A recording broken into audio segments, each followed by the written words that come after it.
우리 함께 하나님 말씀 보겠습니다. 오늘 우리에게 주시는 하나님의 말씀 신약성경 사도행전 11장 1절부터 18절까지 말씀입니다.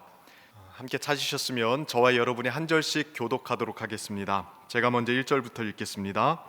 유대에 있는 사도들과 형제들이 이방인들도 하나님의 말씀을 받았다 함을 들었더니 올라갔을 때에 할례자들이 비난하여 이르되 내가 무할례자의 집에 들어가 함께 먹었다 하니 베드로가 그들에게 이 일을 차례로 설명하여 이르되 내가 욥바시에서 기도할 때에 황홀한 중에 환상을 보니 큰 보자기 같은 그릇이 내 귀에 매어 하늘로부터 내리어 내 앞까지 드리워지거늘 이것을 주목하여 보니 땅에 네 발 가진 것과 들짐승과 기는 것과 공중에 나는 것들이 보이더라.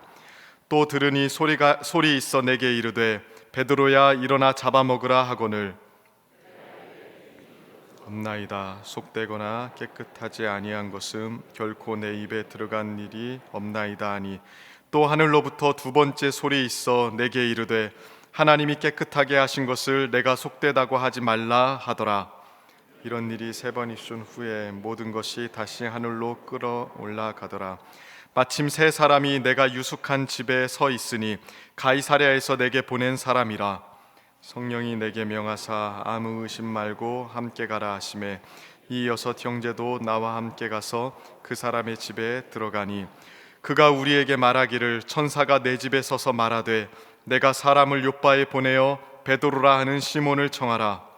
그가 너와 내 온 집이 구원받을 말씀을 내게 이르리라 함을 보았다 하거늘 내가 말을 시작할 때에 성령이 그들에게 임하시기를 처음 우리에게 하신 것과 같이 하는지라.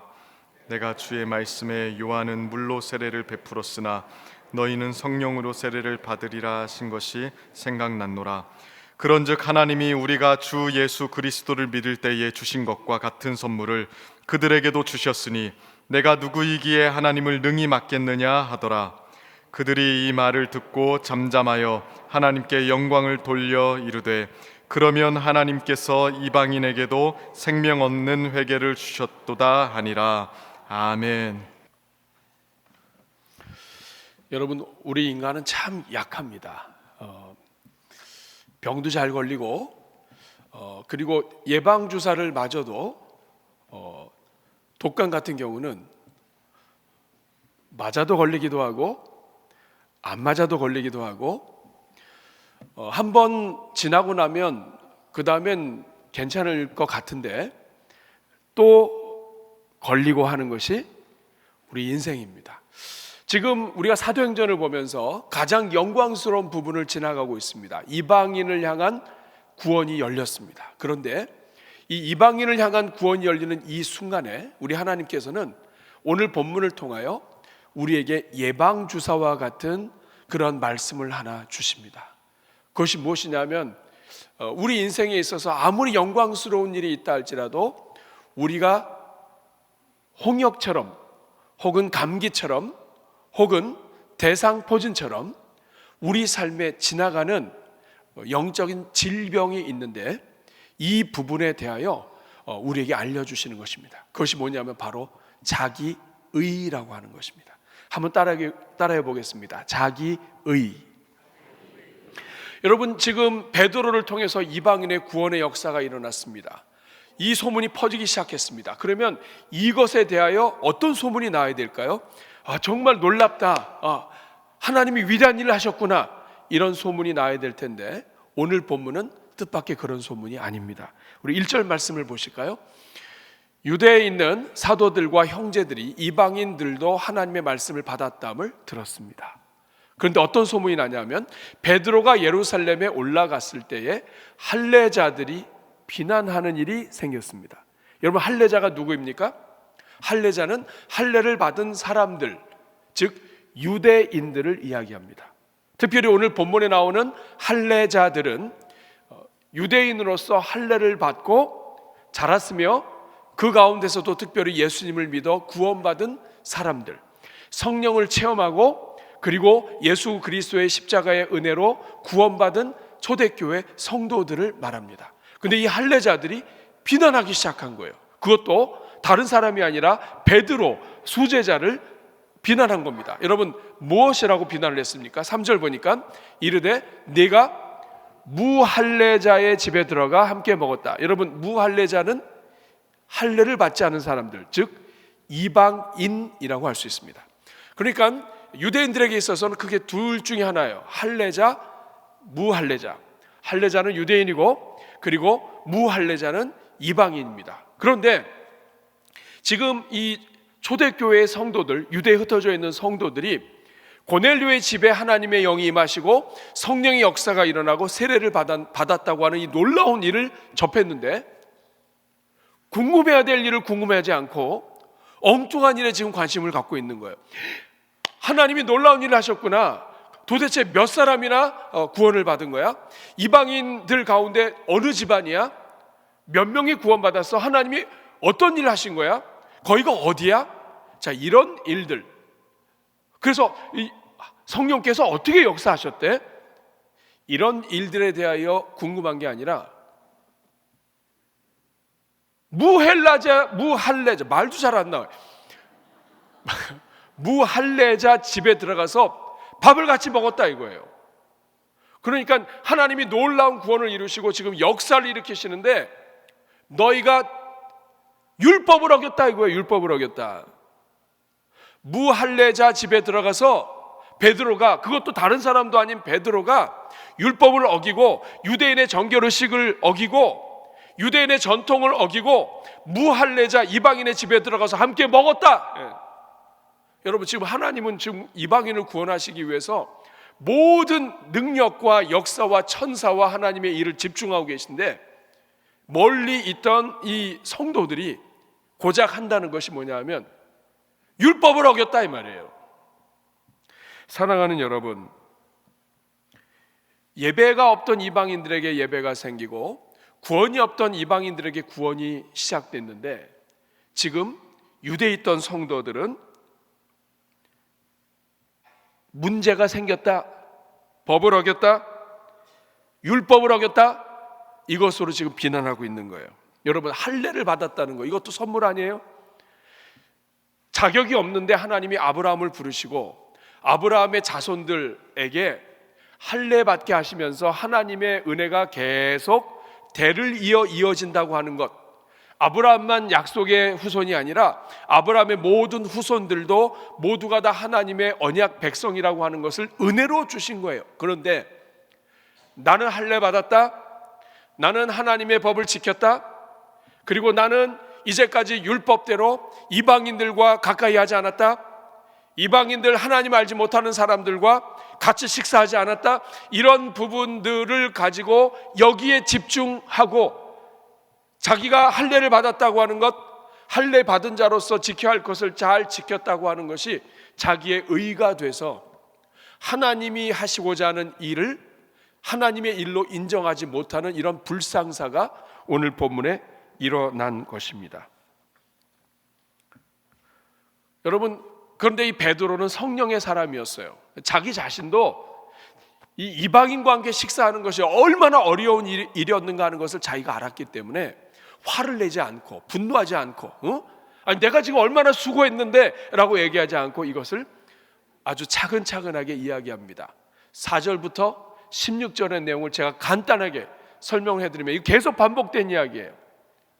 베드로가 와서 얘기하는 거예요. 생각해봐라, 나에게 이런 일이 있었다. 가장 먼저는 내가 기도하고 있는데 비몽사몽간에 하늘로부터 하늘이 열리고 보자기 같은 것이 내려왔다. 근데 보자기 안을 보니까 그 보자기 안에 온갖 종류의 짐승들이 있는데 내가 먹지 못하고 정결하지 않은 음식들이라서 이 정결하지 않은 이 음식들을 내가 이거 이상한 것들이 있는데 이러고 있는데 하나님께서 음성이 들려서 이것을 다 잡아먹으라고 하셔서 나는 잡아먹을 수 없습니다. 이런 것들을 먹지도 않았고 내가 정결하지 않은 것들은 입에도 되지 않았습니다. 이랬더니 하나님이 다시 소리가 들리셔서 하나님이 거룩하게 하시고 하나님이 정하게 하신 것을 네가 더럽다고 하지 말라 이렇게 말씀하셨다 이거예요. 이것이 3번이나 일어났다. 그리고 나서 환상이 보자기가 올라갔는데 갑자기 누가 문 밖에서 문을 두들겨서 이 문을 열어보니까 이방인들이 와서 이거 어떡하나 그랬는데 성령께서 음성을 주시기를 내가 이들을 너한테 보냈으니까 이들을 따라서 고넬료에게 가라. 이 말씀을 하셔서 이 말씀대로 성령의 음성을 따라서 내가 고넬료 집으로 갔다. 집에 가서 보니까 고넬료가 나를 보자마자 영접하고 간증을 하는데, 기도 시간에 자기가 이 고넬료가 기도하는 그 시간에 하나님께서 천사를 통하여 베드로에게 너의 기도가 상달되었다. 내가 너의 기도와 구제를 다 받았다. 그래서 내가 너에게 한 가지 좋은 소식을 알려주는데, 베드로가 요바에 있으니까 요바에 가서 베드로를 불러와라. 그래서 이 말을 듣고 내가 사람들을 보내서 당신이 이렇게 오게 됐습니다. 그래서 나는 베드로입니다. 베드로가 나는 이 사람들에게 그래서 하나님의 말씀, 있었던 일을 얘기하면서 하나님 말씀을 증거하고 있었는데, 갑자기 하늘이 열리더니 하늘에서 우리가 왕년에 초대교회 오순절 다락방에서 하나님의 성령이 강림하셨던 것과 똑같은 그 일이 이 이방인들 고넬료 집 사람들, 이 사람들에게도 그대로 임했는데, 이걸 내가 어떻게 하냐? 이거 내가 한 일이 아니야. 하나님이 하신 거다. 제가 그냥 숨 쉴 틈도 없이 지금 4절부터 16절을 요약한 거예요. 그리고 17절 한번 같이 읽어보겠습니다. 시작. 그런즉 하나님이 우리가 주 예수 그리스도를 믿을 때 주신 것과 같은 선물을 그들에게도 주셨으니 내가 누구이기에 하나님을 능히 막겠느냐. 여기 보면 우리가 주 예수 그리스도를 믿을 때 주신 것과 같은 선물, 이것은 오순절 마가 다락방에서 하나님의 성령이 강림하시고 불이 임하고 그런 놀라운 일들과 같은 똑같은 그 일이 유대인들이었던 우리들에게만 임한 것이 아니라 이 이방인들에게도 그와 같은 선물을 그들에게 주셨다 이 말이에요. 그러니까 초대교회의 오순절 성령 강림 같은 그 사건이 이방인 고넬료의 집과 그 친구들, 그 친척들이 있는 그곳에서 그대로 똑같이 일어났다. 그러니까 내가 그걸 하고 싶어서 한 것이 아니고 내가 누구에게 하나님이 하신 그 일을 맡겠느냐. 이방인들의 집에 들어가서 먹은 것도 하나님이 하셨고 이방인들에게 성령을 주신 것도 하나님이 하셨고 이 모든 것은 하나님이 하신 일인데 내가 어디 사도라 할지라도 내가 어떻게 하나님을 막을 수 있느냐. 이 말을 하니까 18절에 그들이 이 말을 듣고 잠잠하여 하나님께 영광을 올려 이르되 그러면 하나님께서 이방인에게도 생명 얻는 회개를 주셨도다. 이렇게 인정을 하고 오늘 본문이 끝납니다. 네, 여러분 오늘 이 본문에서 우리가 굉장히 무서운 것을 하나 발견하게 돼요. 그것은 뭐냐 하면 좀 전에 말씀드린 것 같은 이 바이러스죠. 자기의라고 하는 이 바이러스가 초대교회에도 있었고 오늘도 있고 성도들이 살아가는 모든 곳에 이 바이러스가 있다는 거예요. 여러분 우리가 살아가는 이 세상에는 바이러스가 있습니다. 바이러스를 잡아도 잡아지지 않고 약으로 누르고 힘으로 누르고 건강으로 누르고 면역 시스템으로 누르지만 면역이 떨어지면 이것이 또 나오는 것처럼 우리 신앙생활하는 데 있어서 우리 평생을 우리를 괴롭히는 바이러스가 있는데 이 예방주사를 우리 하나님께서 이 사도행전 11장에서 놔주시는 거예요. 그 바이러스가 바로 자기의입니다. 다시 한번 해보실까요? 자기의. 자기의가 뭐냐면 내가 옳다, 내가 의롭다 생각하는 것을 말합니다. 여러분 그러면 저는 오늘 첫 번째 질문입니다. 자기의가 무엇이고 하나님의 의는 무엇인가? 오늘 본문에는 두 가지 의가 충돌돼요. 할례자들의 자기의는 유대인들은 할례를 받은 하나님의 백성들은 할례를 받지 않은 이방인들과 상종하면 안 돼요. 이게 자기의예요. 나는 그래서 이제까지 살면서 이방인들하고 지내지 않았어요. 그런데 베드로가 이방인하고 지내고 이방인하고 같이 머물고 먹고 자고 했어요. 그러니까 이 베드로를 향하여 어떻게 네가 율법을 가진 자가 그럴 수가 있느냐라고 나의 의를 가지고 나같이 부족한 유대인도 난 이렇게 살았다 그러면서 손가락질을 하는 이것이 자기의예요. 그런데 오늘 본문엔 또 하나의 의가 나옵니다. 하나님이 하셨다 이거예요. 하나님이 고넬료의 집으로 베드로를 보내셨고 자꾸만 기적이 일어나서 일로 가고 했는데 점점 고넬료가 있는 가이사랴로 가깝게 하나님이 인도하셨다. 하나님은 고넬료의 집안을 구원하시기 위해서 베드로가 환상을 보게 하고 고넬료가 환상을 보게 하고 그리고 결국에는 베드로로 하여금 고넬료 집에 가게 하셨고 그리고 성령을 부어주신 분도 하나님이시다. 이건 하나님의 의예요. 우리의 의로 설명할 수 없는, 율법으로 설명할 수 없는, 아니 모든 율법과 모든 법과 모든 질서와 규칙을 떠나서 역사하시는 그 하나님의 의가 있는데, 우리가 조금만 집중하지 않으면 나의 의와 하나님의 의가 충돌된다 이 말이에요. 그러면 여러분, 하나님의 의가 무엇이에요? 나의 의는 우리가 살짝 살펴봤어요. 나의 의로움, 내가 이렇게 행했고 이런 거. 하나님의 의는 뭡니까? 로마서 10장 2절 3절을 보면 하나님의 의에 대해서 이야기합니다. 내가 증언하노니 그들이 하나님께 열심히 있으나, 그들은 유대인을 말합니다. 유대인들이 하나님께 열심히 있어요. 여러분, 열심히 있는 것은 좋은 것이지만 열심의 방향이 잘못되면 열심하는 만큼 힘들어요. 하나님께 열심히 있으나 올바른 지식을 따는 것이 아니니라. 그래서 3절에 하나님의 의를 모르고, 자, 하나님의 의가 나왔습니다. 하나님의 의를 모르고 자기 의를 세우려고 힘써 하나님의 의에 복종하지 아니하였느니라. 유대인들이 자기의 의를 세우려고 하다 보니까 자기 의를 세우려고 하면 할수록 하나님의 의를 힘써 복종하지 않게 되었다 이 말이에요. 여러분, 하나님의 의가 뭐예요? 로마서 1장 17절에 보면 하나님의 의를 설명합니다. 복음에는 하나님의 의가 나타나서 믿음으로 믿음에 이르게 하나니 기록된 바 오직 의인은 믿음으로 말미암아 살리라. 하나님의 의가 성경 복음에 나타나는데, 이 하나님의 의는 믿음으로 믿음에 이르게 한다. 오직 믿음으로 얻는 의다.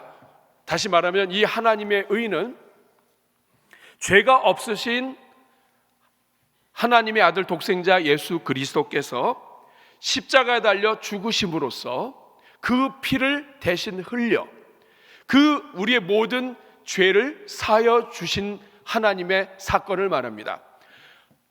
죄가 많은 인생을 불쌍히 여기셔서 그리스도께서 십자가에 달려 죽으시고 모든 죄를 사하여 주시고, 이것을 믿는 자들에게 너는 죄가 없어, 너의 모든 죄를 내가 덮어줄게, 모든 죄인을 죄인으로 인정하지 않으시고 의인으로, 죄가 있음에도 불구하고 법정에서 너는 무죄야, 하나님이 정한 질서대로 순종했기 때문에, 하나님이 정한 믿음을 받아들였기 때문에, 예수님을 믿었기 때문에 너는 무죄야. 십자가의 보혈의 능력을 믿는 자들에게 의롭다 하는 그 옷을 입혀주시고 의인으로 인정해 주시는 의, 이것이 하나님의 의예요. 그러면 반대로 자기 의는 뭡니까? 예수님의 십자가가 아니라, 하나님의 은혜가 아니라 나의 착한 양심, 선한 행위, 다른 사람들보다 내가 조금 더 잘난 것, 내가 조금 더 가진 것, 내가 조금 더 행한 것, 내가 남들보다 조금 더 우위에 있는 것, 이것을 의로 여기는 것, 이것이 자기 의입니다. 내가 남들보다 바르고 옳다고 생각하기 때문에 내가 다른 사람들보다 더 의롭다고 생각하는 것, 이것이 자기 의예요. 자기 의가 문제가 되는 이유는 마귀는 우리 안에 이 자기 의를 가지고 우리를 넘어뜨리고 하나님을 향한 예배에 실패하게 만들기 때문입니다. 여러분, 성경은 처음부터 끝까지 자기 의와 하나님의 의의 싸움이에요. 창세기 3장에 아담과 하와가 타락합니다. 뱀이 먼저 접근해요. 뱀이 자기 의를 가지고 하나님의 의, 하나님의 법을 무시한 채 아담과 하와에게 말을 합니다. 이거 선악을 알게 하는 나무의 열매를 하나님이 정말 먹지 말라고 했느냐? 아니다. 이거 먹어야 된다. 이거 먹으면 네가 하나님처럼 된다. 그러니까 이 말을 들은 하와가 자기가 하나님처럼 되기 위하여, 다시 말하면 하나님께 영광 돌리는 게 아니라 내가 영광을 받고 내가 인정을 받고 내가 존중을 받고 내가 높아지기 위하여 하나님의 말씀을 거역하고 선악을 알게 하는 이 열매를 먹습니다. 그 순간 타락이 시작되는 거예요. 이때부터 시작을 해서 성경 전체는 하나님의 의와 우리 자기 의의 싸움이에요. 심지어는 구원받은 우리들에게 있어서도 이 자기 의는 계속 나와요. 예를 들어 볼까요? 자기 의는 행위와 더불어 나와요. 열심히 하는 사람들이 자기 의에 빠진다 이 말이에요. 그러면 열심히 안 하면 되겠네. 자기 의는 내가 남들보다 조금만 하나 더 가진 것이 있으면 그게 자기 의로 자기가 방패를 삼아요. 예를 들어 볼까요? 교회에서 청소를 했습니다. 교회에서 특별히 청소를 했는데 화장실 청소를 했어요. 구석구석에 청소를 했어요. 그랬더니 사람들이 오면서 막 축복하고 칭찬했습니다. 너무 막 너무 수고한다고 말 듣고, 처음에는 아니라고, 나는 아무것도 아니라고, 나는 그저 받은 은혜 감사해서 한 거니까 이거 말도 하지 말라고, 괜찮다고 이렇게 시작을 했는데, 그렇게 계속하고 또 계속하고 하다 보니까 생각이 좀 바뀌었어요. 그래도 교회를 깨끗하게 하는 건 나 아니야? 자기가 청소하면서 자기가 은혜 받아요. 와, 이렇게 착할 수가 있어. 와, 내가 생각해도 진짜 열심히네. 하나님이 정말 기뻐하실 거야. 그러다가 이제는 조금 더 생각이 나갔어요. 우리 교회는 나 없으면 안 돼. 나 없으면 화장실이고 뭐고 유지가 안 돼. 이제는 사람들이 우리 집사님 정말 이 청소하시는 것 때문에 우리 교회가 깨끗해요. 옛날에 근데 요새는 그렇긴 하죠. 그러면서 나 자신도 모르게 내가 아니면 안 된다. 하나님께 영광이 아니라 은근슬쩍 나도 살짝 껴서 하나님의 영광과 더불어 나도 같이 살짝 영광을 받고, 여기서도 한 걸음 나가서는 이제는 나 자신도 모르게 나의 의가 올라오고 내가 영광받고 사람들이 나를 칭찬하지 않으면 기분 나쁘고, 이런 정도까지 가게 되면 이제는 자기 의가 올라온 거예요. 자기 의의 문제는 이건 평생의 문제예요. 베드로가 예수님을 믿기 전에는 자기 의로 충만했던 사람이에요. 제자들이 다 제자들을 모아놓은 상태에서 예수님이 십자가 달리신다고 하니까 베드로가 얘기합니다. 예수님, 안 됩니다. 다른 제자들 보니까 다 형편없어요. 이 제자들 얼굴 보니까 다 떠날 사람인데, 그러나 주님, 이 베드로, 이 의리의 사람, 나 베드로, 다른 사람은 주를 버려도 저는 절대로 주를 버리지 않습니다. 얼마나 멋있어요? 근데 이렇게 멋있게 자기 자신을 잘 홍보했는데 한순간에 떨어집니다. 나중에 은혜를 받은 베드로, 예수님의 십자가 사건을 경험한 이 베드로는 바뀝니다. 사도행전 3장에 안진뱅이를 고치고 병자를 고치고 나서 예전 같았으면은 나 베드로 의리의 사나이, 배의리 이렇게 했던 사람이 이제는 바뀌어서 너희는 왜 나를 주목하느냐? 우리에게 무슨 능력이 있어서 이 사람을 고친 줄로 아느냐? 우리가 아니다. 오직 나사렛 예수 그리스도께서 그리스도의 이름으로 고치셨느니라. 이렇게 말을 하는 자가 됐어요. 사랑하는 여러분, 자기 의로 넘어지는 사람 중에 교회 사랑하지 않는 사람 없어요. 예수님을 사랑해요. 그런데 한순간이에요. 따라하겠습니다. 한순간이다. 이 자기 의는 자기 자신도 모르게 올라오는 거예요. 여러분 기억하셔야 됩니다. 제자도의 첫 번째 출발이 자기 의를 죽이는 거예요. 마가복음 8장 34절 같이 읽어볼까요? 누구든지 나를 따라오려거든 자기를 부인하고 자기 십자가를 지고 나를 따라올 것이니라. 누구든지 나를 따라오려거든, 누구든지 내 제자가 되려면, 누구든지 예수님의 신실한 제자가 되려면 가장 먼저 해야 될 일이 자기를 부인하는 거예요. 자기를 부인하는 게 뭐예요? 자기의 명예, 자기의 영광, 자기의 의로움, 이것을 부인하지 않으면 주님을 따라갈 수 없다. 자기를 부인하는 것이 첫 번째예요. 자, 그럼 두 번째 질문입니다. 우리가 자기 의를 주장할 때 어떤 일들이 일어날까요? 몇 가지만 정리하면, 첫째는 가장 먼저 하나님을 향한 예배가 죽습니다. 그렇죠.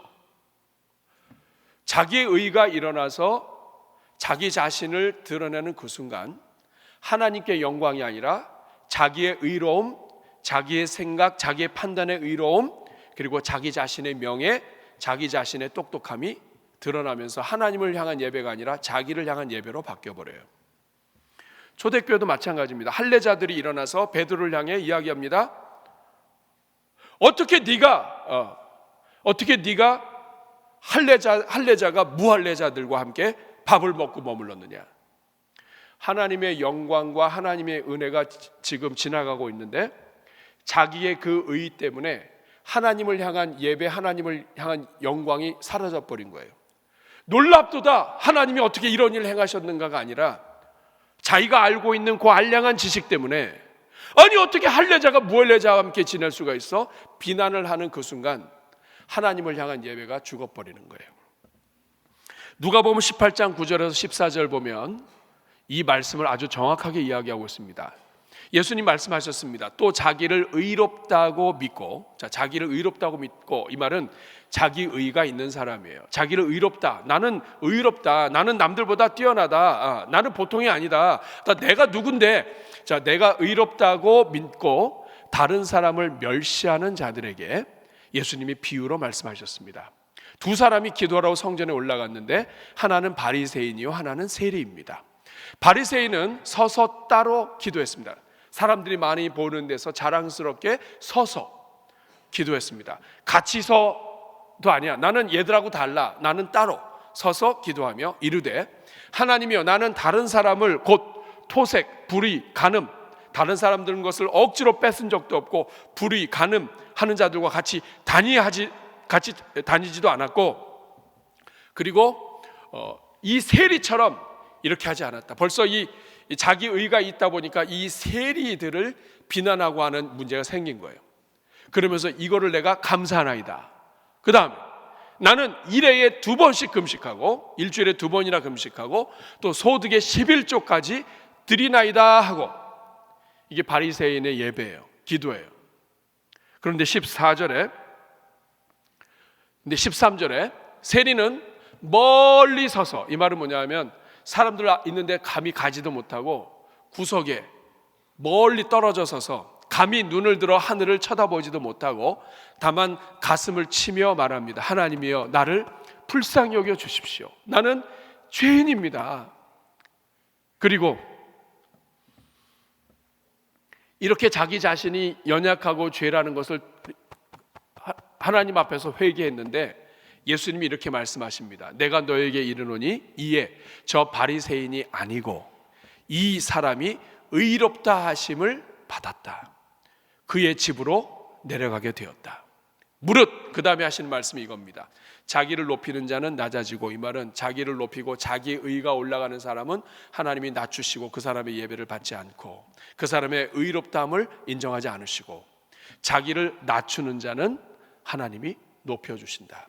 자기를 죽이면 죽일수록 하나님이 그 사람을 높여주신다. 자기를 낮출수록, 자기를 죽일수록, 자기 의가 없을수록 하나님께서는 그 인생을 높여주시고 그 예배를 받으신다 하는 말씀이에요. 두 번째, 자기 의를 주장하게 되면 하나님과의 관계에서 수직적인 예배만 죽는 것이 아니라 관계가 깨어지고 성도들을 박해하게 되어 있습니다. 자기 의가 이렇게 무서운 거예요. 자기 의를 주장하면 관계도 깨지고 성도들도 박해합니다. 여러분, 오늘 본문도 마찬가지예요. 할례자들이 자기 의가 충만해서 베드로를 지적하고 그리고 대항하게 되었을 때 일단은 베드로와의 관계가 깨어집니다.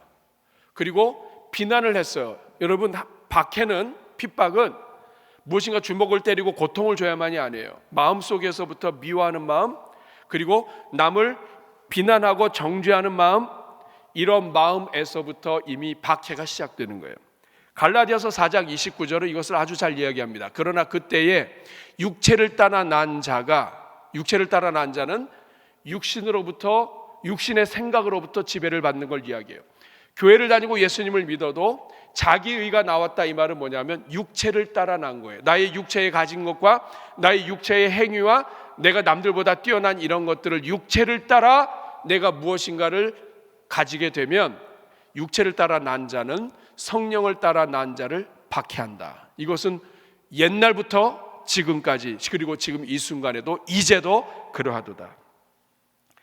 여러분, 로마서 8장에 보면 육신을 따르는 자들은 하나님과 원수가 된다고 얘기합니다.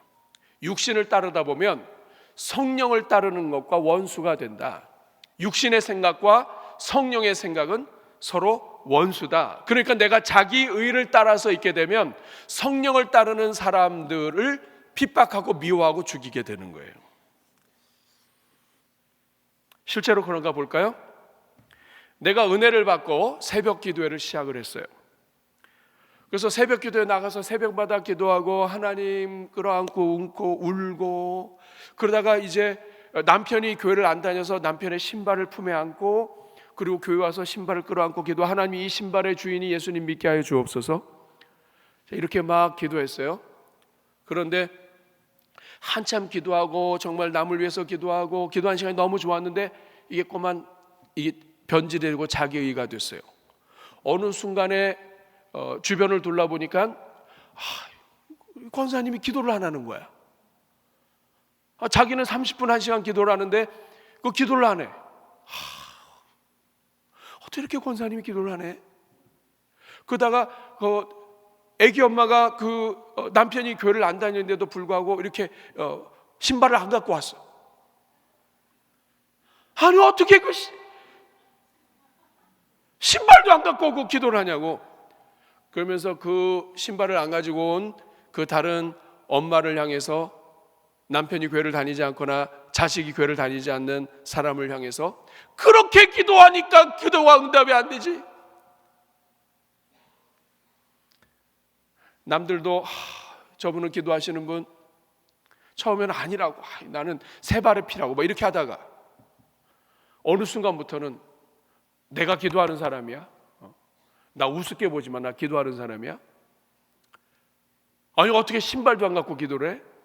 그렇게 기도하니까 아이고 참, 이제 이렇게 남을 판단하거나 비판하거나 하게 되면 결국에는 나의 그 알량한 자기 의로 인해서 다른 사람을 핍박하고 박해하는 일이 시작되는 거예요. 자기의가 충만하게 되면 세 번째 문제가 가장 큰 문제입니다. 하나님의 의를 가려버려요. 로마서 10장 3절 같이 읽어보겠습니다. 하나님의 의를 모르고 자기 의를 세우려고 힘써 하나님의 의에 복종하지 아니하였느니라. 초대교회 할례자들도 마찬가지예요. 하나님의 의를 몰라요. 이방인들까지도 끌어안으시고 이방인들의 죄까지도 덮으시고, 심지어는 가장 아끼는 사도 베드로를 고넬료의 집에 보내셔서 그냥 맨정신으로 못 가니까 환상으로 여러 가지로 그냥 폭격을 하시고 성령의 음성으로 폭격을 하셔서 그 베드로가 항복하고 가서 하나님의 은혜로 구원을 이루고 하나님의 의를 세웠는데, 이걸 모르니까 자기 의를 주장하다가 결국에는 뭐냐면 하나님의 의를 거부하는 거예요. 베드로를 비판한 게 아니라 하나님을 비난한 게 되는 거예요.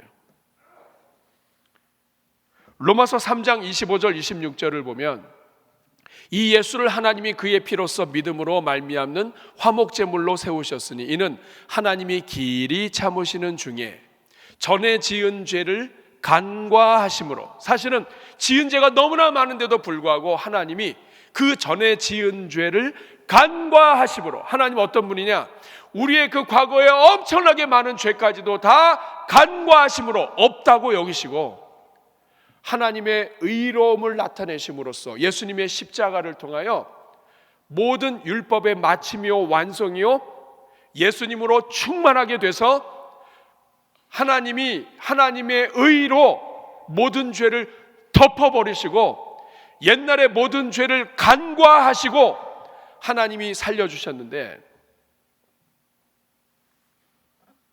문제는 뭐냐면 자기 의가 있다 보면 자기가 옳다고 생각하는 그거, 자기가 바르다고 생각하는 그것 때문에 하나님의 구원과 하나님의 의와 하나님의 역사와 이 모든 것을 다 하나님의 역사가 아닌 것으로 치부해 버린다 이 말이에요. 할례자들이 베드로를 비난하면서 하나님이 그 이방인들을 구원하시기 위해서 하신 모든 일들을 다 부정해 버리는 거예요. 사랑하는 여러분, 오늘 그렇기 때문에 내가 알고 있는 지식, 내가 경험한 것, 이것으로 모든 것을 판단하시면 안 돼요. 하나님은 나의 경험보다 크시고 나의 과거보다 크시고 우리의 모든 과학보다도 크세요.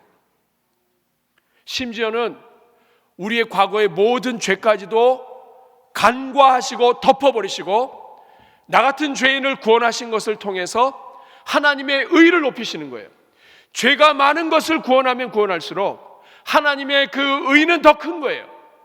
그런데 나의 알량한 의로 하나님의 의를 막을 수 있다 이 말이에요. 여러분, 탕자가 돌아왔을 때 아버지는 너무 기뻐하시고 즐거워서 달려가서 끌어안으십니다. 근데 큰아들은 삐져 있어요. 왜냐? 자기 의로 충만했기 때문이에요. 자기는 아버지 집을 떠난 적도 없어요. 계속해서 아버지 집에서 일했어요. 수고도 많이 했어요. 그런데 아버지를 없다고 여기고 유산 달라고 한 것도 괘씸한데 이 동생이 나가가지고 창기와 더불어서 모든 것들을 다 재산을 다 탕진해 버렸어요. 형은 용납이 안 되는 거예요. 동생도 용납이 안 되지만 아버지도 용납이 안 돼요. 어떻게 이런 자식을 갖다가 영접할 수가 있어요? 아니 뭐 집에 들어와서 살게 할 수는 있어. 근데 왜 소를 왜 잡아? 나를 위해서는 돼지도 안 잡으셨던 분이 소는 왜 잡아? 그리고 반지는 왜 줘? 신발은 왜 신기고? 옷은 또 왜 줘? 신분 회복뿐만 아니라 양자로서 완전히 다 모든 이 후계자로 세워버리는 이것이 못마땅한 거예요. 여러분, 자기의가 충만하게 되면 하나님 아버지가 기뻐하시는 것에 기뻐하지 못하고 하나님 아버지가 지금 너무나 소중히 여기는 그 한 영혼이 돌아온 것을 무시해버리고 하나님 아버지에게는 관심이 없고 내가 한 것, 나의 의로움, 내가 얼마나 이제까지 성실하게 섬겼는지, 내가 어떤 사람인지 이런 여기에 집착하게 돼서 결국에는 하나님의 의를 가려버리는 거예요. 여러분은 어떠세요? 여러분이 잘한 한두 가지로 인해서 하나님이 역사하시고 하나님이 일하시는 그것을 막을 데가 없습니까? 여러분이 조금 인정받는 그것 때문에 하나님의 영광을 가리는 일은 없습니까? 그럼 오늘 세 번째, 어떻게 하면 우리가 자기 의를 죽이고 하나님의 의에 초점을 맞추며 살 수 있습니까? 자기 생각을 버려야 돼요. 그리고 하나님의 마음에 집중해야 돼요. 여러분, 하나님의 마음은 우리 계산으로 안 됩니다. 그러기 위해서는 우리가 성령을 구해야 돼요. 성령으로 충만하면 하나님의 마음에 충만하게 돼요. 그런데 성령을 의지하지 않으면, 자기 생각을 의지하게 되면 하나님의 의와 관계없이 자기 의를 높이기 위해서 달려가게 됩니다. 여러분, 성경을 보면 이해 안 되는 거 많아요. 자, 양이 100마리가 있습니다. 100마리 중에 한 마리가 어디로 갔는지 없어져 버렸어요. 그런데 목자가 이상한 일을 합니다. 99마리를 들판에 내버려둬요. 그러면 자기 의가 충만한 사람들은 아니 어떻게 이 목자가 99을 내버려두냐? 이 목자가 제정신이야? 이렇게 할 수 있어요. 근데 그 말도 맞아요. 목자는 지금 제정신이 아니에요. 잃어버린 한 마리를 찾기 위해서 99을 내버려두고 이 한 마리 때문에 들이고 산이고 계곡이고 다 돌아다녀요. 그래서 결국에는 그 양을 찾아서 어깨에 메고 돌아옵니다. 누가복음 15장 5절부터 7절 보니까 또 찾아낸즉 즐거워 어깨에 메고 집에 와서 그 벗과 이웃을 불러 모으고 말하되 나와 함께 즐기자, 잔치하자, 내가 잔치 한턱 내겠다. 나의 잃은 양을 내가 찾았다. 여러분 생각해 보세요. 양 한 마리 값이 사람들 초대해서 잔치하는 것보다 더 적게 듭니까? 많이 듭니까? 훨씬 많이 들어요. 그런데 이건 하나님의 마음을 알려주시는 거예요. 7절 같이 읽습니다. 내가 너에게 이르노니 이와 같이 죄인 한 사람이 회개하면 하늘에서는 회개할 것 없는 의인 99으로 말미암아 기뻐하는 것보다 더하리라. 하나님의 마음이 어디 있어요? 하나님은 한 영혼이 돌아오는 것에 미치신 분이에요. 한 영혼을 구하시는데 목숨 거시고 눈이 멀으신 분이에요. 한 영혼을 구하는 것이라면 하나님은 99마리를 내버려 두고라도 그 한 마리를 위하여 산이고 들이고 들판이고 어디든지 다 돌아다니시면서 구하시고자 하는 것이 하나님 아버지의 마음이에요. 이방인에 대한 것도 마찬가지예요.